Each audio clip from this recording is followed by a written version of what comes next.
When you sugar pushes. With ear down. That's right. So, no, that's not like it. Get it. So we got this feeling. The temptation leaders is to do like this and pull for too long. I think a lot of that happened when we just pulled for a long time. And it was like, all the way back here too late. And then sometimes we push really hard.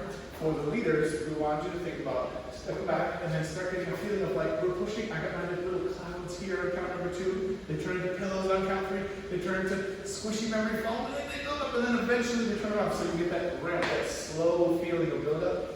So instead of going bonk all at once, it builds up a little more slowly. And followers, you want to have the same idea. Leaders, you don't want to go turning from side to side. And you were talking about the followers are the same. Yeah, followers, you need to be not afraid to just go straight. Even though there's a human there and they'll catch you. You don't try to go around. The energy got really lost at the beginning. We sort of tamed it. We got here first. We did a little weird, like, remember our D'Angelo connection practice where we just were like feeling each other with a push feeling, feeling each other with a pull feeling.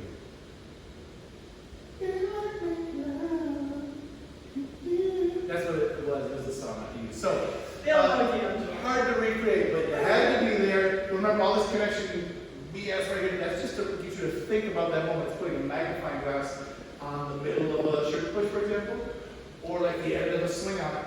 That connection is there. And then we try to swing it out and thinking of that moment where we both are moving, catching each other, using our bodies to make that stretchy feeling. And that's what we did. Oh yeah.